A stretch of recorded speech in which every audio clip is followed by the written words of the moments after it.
Hey, it's Sherry Brown here from SherryBrownCoaching.com, and today I'm going to be giving you 5 tips that you can start using that's going to benefit you when it comes to Facebook Lives.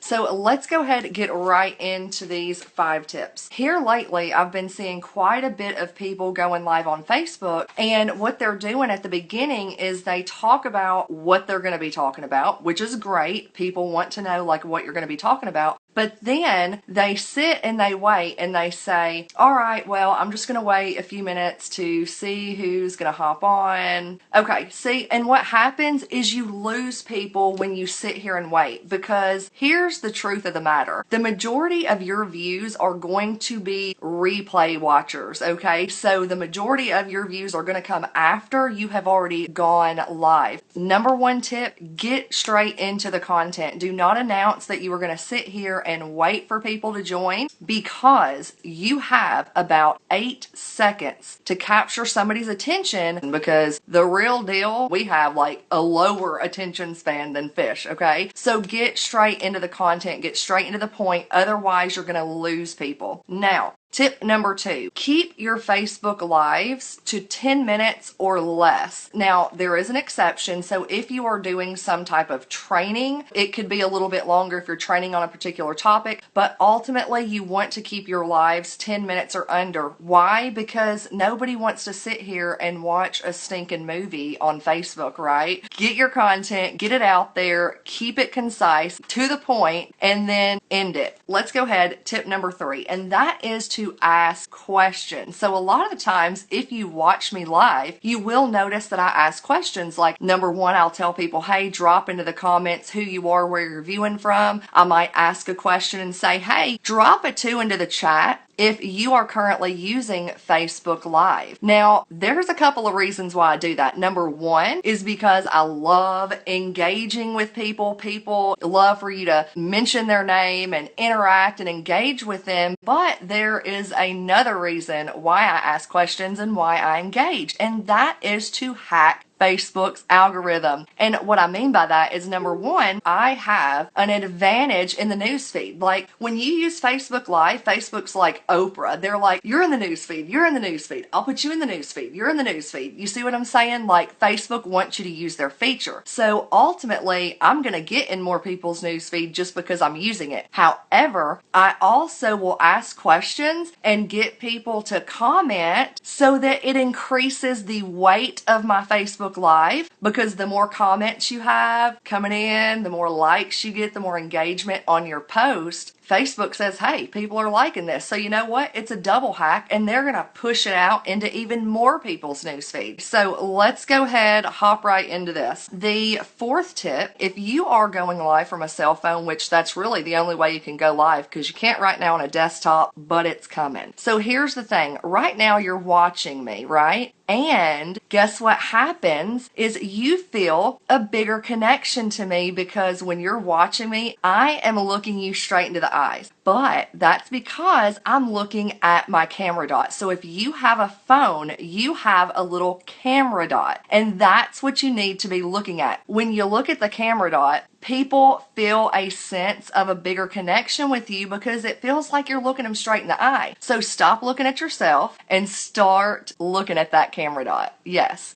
5th and final tip, and that is to have a call to action at the end of your videos. You always want to give people that next step they can take in the process, okay? It needs to be congruent with whatever you're talking about. So I am sitting here giving you marketing tips, right? So hey, if you like these tips and you want to learn how you can stand out on social media and become a better marketer and attract people to you so you can become the hunted instead of the hunter, then what you can do is you can just hop on over to SherryBrownCoaching.com/coaching, and you can check out the different services that I have to offer and see which one is going to benefit you the most. I also have that link right above this video. You see what I just did there? I had a call to action. So obviously not everybody is going to hop on that, but there are going to be people who want to dive deeper and who want to learn more. So just have that call to action congruent with whatever you're talking about. So because I'm giving marketing tips, right? I'm talking about video marketing. Obviously, it wouldn't be a good call to action if I sent you over to like a prospecting training, right? Because it has nothing to do with the topic that I'm talking about. So just make sure that you don't forget it, and also make sure that it is related to the topic you're talking about. And so I hope you guys got some value from this. If so, feel free to share it out. I hope you guys have an awesome day, and until next time, bye.